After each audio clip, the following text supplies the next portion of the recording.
அனைவருக்கும் வணக்கங்க. இந்த 2024ஆம் ஆண்டினுடைய கடைசி பௌர்ணமியானது எப்பொழுது வருகிறது? இந்த பௌர்ணமியின் போது பார்த்தீங்கன்னா, சில முக்கிய கிரக மாற்றத்தினுடைய சேர்க்கையானது ஏற்படுது. ஸோ இந்த கிரக மாற்றத்தினுடைய சேர்க்கையினால் பார்த்தீங்கன்னா, இந்த கன்னிராசியை சார்ந்தவர்களுக்கு எந்த மாதிரியான ஒரு பலன்களானது கிடைக்கப் போகிறது? இவர்கள் எந்த மாதிரியான ஒரு பிரச்சனைகள்லாம் சந்திக்கப் போகின்றார்கள்? இவர்களுக்கு இந்த காலகட்டங்கள் பார்த்தீங்கன்னா சாதகமா பாதகமா அப்படிங்கிறத பற்றி தான். டிசம்பர் 15ஆம் தேதி அன்று பார்த்தீங்கன்னா பௌர்ணமியானது நிகழ்கிறது. இந்த பௌர்ணமி அன்று பார்த்தீங்கன்னா இந்த கன்னிராசி நேயர்கள் எந்த மாதிரியான விஷயங்களை செய்யணும் செய்யக்கூடாது, அதே போல் பார்த்தீங்கன்னா பௌர்ணமி நாளில் பார்த்தீங்கன்னா எப்படி இறை வழிபாடுகளை மேற்கொள்ள போகிறாங்க அப்படிங்கிறத பற்றி நம்ம தெரிந்து கொண்டு, இந்த கன்னிராசிக்காரர்களுக்கு முக்கிய கிரக மாற்றத்தினுடைய சேர்க்கை இவர்களுக்கு எப்படிப்பட்ட பலன்களை கொடுத்துருக்கு அப்படிங்கிறத நம்ம டீட்டெயிலாக பார்த்து தெரிந்து கொள்ளலாம். இந்த வீடியோவை பார்க்கறதுக்கு முன்னாடி நம்மளுடைய சேனலில் இன்னும் சப்ஸ்கிரைப் பண்ணாமல் இருந்தீங்க அப்படின்னா முதல்ல சப்ஸ்கிரைப் பண்ணிவிடுங்க. அப்படியே கூட இருக்க அந்த பெல் ஐக்கானே பார்த்தீங்கன்னா கிளிக் பண்ணி வச்சுக்கோங்க. அப்போ தான் நம்மளுடைய சேனலில் கொடுக்கக்கூடிய அனைத்து தகவலுமே உங்களுக்கு நோட்டிஃபிகேஷன் வரும். அதையும் நீங்கள் பார்த்து பயனடையலாம். பொதுவாகவே பௌர்ணமி என்பது சந்திர பகவானுக்கு உரிய தினமாகும். கார்த்திகை பௌர்ணமி என்பது சந்திரன் பூமிக்கு மிக அருகில் வரக்கூடிய ஒரு நாளாக சொல்லப்படுது. பௌர்ணமி நாளில் பார்த்தீங்கன்னா சிவபெருமானையும் அம்பிகையும் முருகப்பெருமானையும் சத்திய நாராயணரையும் பார்த்தீங்கன்னா வழிபடுவது மிகவும் சிறப்பானதாகும். குறிப்பாக மனக்குழப்பத்தில் உள்ளவர்கள் பௌர்ணமி வழிபாடுகளை பார்த்தீங்கன்னா செய்வது ரொம்ப சிறப்பானது. 2024ஆம் ஆண்டினுடைய கடைசி பௌர்ணமி மிக முக்கியமான நாள் என்பதனால இந்த நாளை பக்தர்கள் தவறவிடாமல் சில குறிப்பிட்ட வழிபாடுகளை செய்வதனால அவர்களுடைய வாழ்வில் மிகப்பெரிய ஒரு மாற்றங்களானது ஏற்படும் என்பது நம்பிக்கை. மேலுமே பௌர்ணமி என்றதும் அனைவருக்கும் நினைவிற்கு வருவது திருவண்ணாமலை கிரிவலம் தாங்க. இந்த கிரிவலத்திற்கு சென்றவர்கள் பார்த்தீங்கன்னா உங்களுடைய அனுபவங்கள் என்ன அப்படிங்கிறது பார்த்தீங்கன்னா நீங்கள் ஷேர் பண்ணலாம். அதேபோல் பௌர்ணமி நாளில் விரதங்களை இருந்து கிரிவலம் அண்ணாமலையரை வேண்டுவதை பலருமே பார்த்தீங்கன்னா வழக்கமாக கொண்டுள்ளனர். இந்த நாளில் பாஞ்சரத்திர தீபமும் இணைந்து வருவது கூடுதல் சிறப்பாக. சிவபெருமான் ஜோதி வடிவமாக தோன்றி திருநாளை திரு கார்த்திகை தீபமாக கொண்டாடுவதை போன்று மகாவிஷ்ணு ஜோதி வடிவமாக தோன்றி உலகத்தை காத்த நாளை வைணவர்கள் விஷ்ணு கார்த்திகை என்ற பெயரில் கொண்டாடுகின்றார்கள். இந்த நாளில் ஏற்றப்படக்கூடிய தீபத்திற்கு பாஞ்சரத்திர தீபம் என்று பெயர். ஸோ இப்போ இந்த காலகட்டத்தில் பார்த்தீங்கன்னா நீங்கள் என்ன வழிபாடுகளை செய்து கொள்ளணும் அப்படின்னா, பெருமாள் கோயிலுக்கு சென்று விளக்குகளை ஏற்றி வழிபடுவது சிறப்புங்க. அதேபோல் மகாவிஷ்ணு உலகிற்கு ஒளி கொடுத்து உலகை காத்த தினம் என்பதனால இந்த நாளில் பெருமாள் கோயிலுக்கு சென்று தீபங்களை ஏற்றி வழிபட்டால் நம்மளுடைய வளமும் ஒளிமயமாகும் என்பது ஐதீகம். அதேபோல் 9 நெய் தீபங்களை ஏற்றி வழிபட்டால் நவ கிரகங்களால் ஏற்படக்கூடிய தோஷங்கள் பிரச்சனைகள் அனைத்துமே நம்மளுடைய வாழ்க்கையில் நீங்கும் அப்படிங்கிறது ஒரு நம்பிக்கைங்க. ஸோ இந்த பௌர்ணமி நாளில் பார்த்தீங்கன்னா நீங்கள் சரியான முறையில் பயன்படுத்திக்கோங்க. அது மட்டும் இல்லாமல் உங்களுடைய வீட்டிலையும் பார்த்தீங்கன்னா சில பூஜை வழிபாடுகளையும் செய்து கொள்ளுங்கள். இப்படிப்பட்ட இந்த சிறப்பான நாட்களிலேயும் பார்த்தீங்கன்னா பல முக்கிய கிரக மாற்றத்தினுடைய சேர்க்கையை ஏற்பட்டதுனால இந்த கன்னிராசியில் பிறந்தவர்களுக்கு பார்த்தீங்கன்னா இந்த காலகட்டங்களானது எப்பவுமே அப்போதும் மிகுந்த ஒரு காலகட்டங்களாக சொல்லலாம். இப்போ இந்த கன்னிராசியில் பிறந்தவர்களுக்கு எப்படிப்பட்ட பலன்களானது கிடைக்க போகிறது, அவர்களுடைய வாழ்க்கையில் ஏதாவது முன்னேற்றங்களானது இருக்குமா, இல்லை ஏதாவது பார்த்தீங்கன்னா கலவையான பலன்களானது கிடைக்க போகுதா அப்படிங்கிறது குறித்து இப்போ நம்மளுடைய பதிவில் நம்ம பார்த்து தெரிந்து கொள்ளலாம். இந்த பதிவு உங்களுக்கு பயனளிக்கக்கூடிய வகையில் ரொம்ப சுவாரஸ்யமாக இருக்கும். அப்படிங்கிறதுனால பதிவை எங்கேயுமே கொஞ்சம் கூட ஸ்கிப் பண்ணாமல் கடைசி வரையில் பார்த்து பயனடையுங்கள். இப்போது இந்த காலகட்டத்தில் பார்த்தீங்கன்னா கன்னிராசியில் பிறந்தவர்களுக்கு தொழில் வியாபாரத்தில் அப்படின்னு பார்த்தீங்க அப்படின்னா உங்களுக்கு எதிர்பார்க்காத முன்னேற்றங்கள் பார்த்தீங்கன்னா இருக்கும்.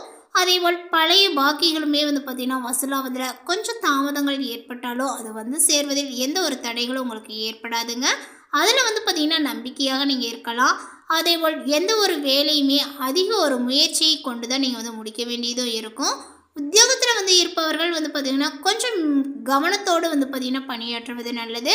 கொஞ்சம் கவனச்சிதறல்கள் இருந்தது அப்படின்னா அந்த ஒரு வேலையை உங்களால் முழுமையாக செய்ய முடியாது. புதிய வேலைக்கு செய்யக்கூடிய முயற்சிகள் பலன் கிடைப்பதில் பார்த்தீங்கன்னா தாமதங்கள் ஏற்படும் அப்படின்னு சொல்லலாம். கொடுத்த வேலையை நேரத்தில் செய்வது உகந்தது. இந்த காலகட்டத்தில் உங்களுடைய முயற்சிகளானது வெற்றி பெறும். எதையுமே ஆராய்ந்து முடிவுகளை எடுப்பது நல்லதுங்க. வேகத்தை குறைத்து விவேகமுடன் செயல்படுவது உங்களுக்கு நன்மையை ஏற்படுத்தும். அதேபோல் நீங்கள் எடுத்து வைக்கக்கூடிய ஒவ்வொரு அடியுமே பார்த்தீங்கன்னா கவனத்தோடு வைப்பது நல்லது. பணவரவானது உங்களுக்கு அதிகமாகும். பெரியோர்களினுடைய பகைமை பாராட்டுவதை நீங்கள் தவிர்ப்பது நல்லது. மேலுமே குடும்பத்தில் சுமூகமான ஒரு சூழ்நிலைகளானது இருக்கும். கணவன் மனைவிக்கிடையே இருந்த பிரச்சனைகளானது பார்த்தீங்கன்னா குறையுங்க. குழந்தைகளினுடைய எதிர்கால நலனில் அக்கறையும் காட்டுவீர்கள். விருந்தினர்களுடைய வருகையானது இருக்கும். பெண்களுக்கு எந்த ஒரு முடிவையுமே எடுக்கும்போது ஒரு முறைக்கு பலமுறை யோசிப்பது நல்லதுங்க. மற்றவர்களிடம் பகைமை பாராட்டுவதை தவிர்ப்பது நல்லது. அரசியல் துறையினருக்கு பொறுப்புகளானது பார்த்தீங்கன்னா அதிகரிக்குங்க. உற்சாகமாகவே எதையுமே கற்றுக்கொள்வதில் ஆர்வங்களை காட்டுவீர்கள். விருது கேளிக்கைகளில் பங்கு கொள்வீர்கள். கடன் பிரச்சனைகளானது உங்களுக்கு குறையும். வீண் அலைச்சல் வீண் பயமானது குறையும். அடுத்தவர் செய்யக்கூடிய இடையூறுகளையுமே உங்களுக்கு சாதகமாக பயன்படுத்தக்கூடிய சாமர்த்தியத்தை நீங்கள் பெறுவீர்கள். கலைத்துறையினர் எடுத்த காரியத்தை எப்படியுமே செய்து முடித்து விடுவீர்கள். வீண் செலவுகளானது உங்களுக்கு உண்டாகும். வேலை காரணமாக வீட்டை விட்டு வெளியில் தங்கவும் நேரலாங்க. திட்டமிடுவதில் பின்னடைவுகளானது உங்களுக்கு ஏற்படலாம். பணவரவானது எதிர்பார்த்தபடியே இருக்கும். பெரியவர்களினுடைய நேசங்களானது பார்த்தீங்கன்னா கிடைக்குங்க. வாகன யோகங்களானது உங்களுக்கு உண்டாகும். ஆன்மீக தளங்களுக்கு சென்று வரக்கூடிய வாய்ப்புகளும் இப்பொழுது கிடைக்கும்.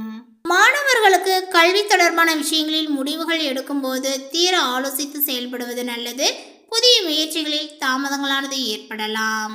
குடும்பத்தில் இருந்த இறுக்கமான ஒரு சூழ்நிலைகளானது இப்பொழுது நீங்கள் குடும்ப உறுப்பினர்கள் மூலமாக உங்களுக்கு வருமானங்கள் வர ஆரம்பிக்குங்க. சொன்ன சொல்லை நீங்கள் பார்த்தீங்கன்னா எப்படியாவது காப்பாற்றி விடுவீர்கள். ஒரு சில பணியினுடைய காரணமாக பார்த்தீங்கன்னா நீங்கள் வீட்டில் இருந்து வெளியில் தங்க ஒரு சூழ்நிலையானது ஏற்படலாம். அதேபோல் கணவன் மனைவிக்கிடையே இருந்த கருத்து வேற்றுமையும் இப்பொழுது நீங்குங்க. வீட்டிற்கு தேவையான அனைத்து விதமான பொருட்களும் வாங்குவது மூலமாக விருந்தினர்களுடைய வருகையாலுமே உங்களுக்கு செலவுகளானது ஏற்படும். அதேபோல் பார்த்தீங்கன்னா உங்களுக்கு திடீர் கோபங்கள் உண்டாகும். நிதானமாக கொஞ்சம் இருப்பது நல்லதுங்க. புத்தி சாதனத்தினால எதையுமே நீங்கள் சமாளித்து வருவீங்க. அதேபோல் எந்த ஒரு விஷயத்தையுமே நீங்கள் தள்ளி போடாமல் உடனே முடிவு காண்பது தான் உங்களுக்கு நல்லது. தெளிவான ஒரு சிந்தனையானது உங்களுக்கு இப்பொழுது தோன்றும். எந்த ஒரு காரியத்தையுமே செய்யும் முன் ஆலோசனை செய்து அதில் நீங்கள் ஈடுபட்டு வெற்றி காண்பீர். சாமர்த்தியமான உங்களது செயல்களை கண்டு மற்றவர்கள் பார்த்தீங்கன்னா இப்பொழுது ஆச்சரியப்படுவார்கள். முக்கிய நபர்கள் அந்தஸ்தில் பார்த்தீங்கன்னா உயர்ந்தவர்கள் நட்பானது பார்த்தீங்கன்னா கிடைக்குங்க. அதனால் கௌரவங்களானது பார்த்தீங்கன்னா அதிகரிக்கும். புதிய தொடர்புகளானது பார்த்தீங்கன்னா மகிழ்ச்சி தரக்கூடியதாக காணப்படுங்க. தொழில் வியாபாரங்கள் தொடர்பாக புதிய நபர்களினுடைய அறிமுகங்களானது உண்டாகும். அதனால் நன்மையும் உண்டாகும். அடுத்ததாக பார்த்தீங்கன்னா இந்த கன்னிராசியில் உள்ள உத்திரம் நட்சத்திரத்தை சார்ந்தவர்களுக்கு இந்த காலகட்டத்தில் உங்களுடைய வாழ்க்கையில் பார்த்தீங்கன்னா இருந்த நெருக்கடிகள் கொஞ்சம் கொஞ்சமாகவே இப்பொழுது விலக ஆரம்பிச்சிருக்கும். அதேபோல் எதிர்ப்புகளுமே பார்த்தீங்கன்னா உங்களுக்கு ஒவ்வொன்றாகவே இப்போ பூர்த்தியாகும் அப்படின்னு சொல்லலாங்க. நீங்கள் பணிபுரியக்கூடிய இடத்தில் ஏற்பட்ட நெருக்கடியும் விலகும். உத்தியோகஸ்தரர்களுக்கு எதிர்பார்த்த மாற்றங்களானது கிடைக்குங்க. வியாபாரத்தில் ஏற்பட்ட தடைகளும் உங்களுக்கு விலகும். செய்து வரக்கூடிய தொழிலில் பார்த்தீங்கன்னா முன்னேற்றங்களானது அடையலாம். அதேபோல் இந்த காலகட்டத்தில் பார்த்தீங்கன்னா சுக்கிரன் உங்களுக்கு சாதகமாக சஞ்சரிப்பதனால பொன்பொருள் சேர்க்கையானது ஏற்படுங்க. குடும்பத்தில் நிம்மதியான ஒரு சூழ்நிலையானது ஏற்படும். வாழ்க்கை துணையுடன் ஏற்பட்ட சங்கடங்களும் விலகும். உடல் நிலையில் இருந்த பாதிப்புகளானது விலகி ஆரோக்கியமாகவே பார்த்தீங்கன்னா செயல்பட தொடங்குவீர்கள். இருந்தாலும் புதிய நட்புகளிடம் எச்சரிக்கையானது அவசியம். அடுத்ததாக பார்த்தீங்கன்னா அஸ்தம் நட்சத்திரத்தை சார்ந்தவர்களுக்கு இந்த காலகட்டத்தில் பார்த்தீங்கன்னா உங்களுக்கு 6ஆம் இடத்தில் ஆட்சியாக சஞ்சரிக்கக்கூடிய சனி பகவான் இதுவரையில் உங்களுக்கு இருந்த நெருக்கடிகளை பார்த்தீங்கன்னா இப்பொழுது இல்லாமல் செய்வார். உடல் நிலையில் ஏற்பட்ட பாதிப்புகளானது நீங்குங்க. வியாபாரம் தொழிலில் தோன்றிய போட்டிகளானது இப்பொழுது விலகும். போட்டியாளர்கள் உங்களை விட்டு விலகி செல்வார்கள். இழுபறியாக இருந்த வழக்குகளுமே உங்களுக்கு சாதகமாகும். கணவன் மனைவிக்குள் ஏற்பட்ட விரிசல்களானது விலகி இணக்கமான ஒரு நிலைகளானது உண்டாகுங்க. பிள்ளைகள் உங்களுடைய வார்த்தைகளுக்கு பார்த்தீங்கன்னா மதிப்பளித்து செயல்படுவார்கள்.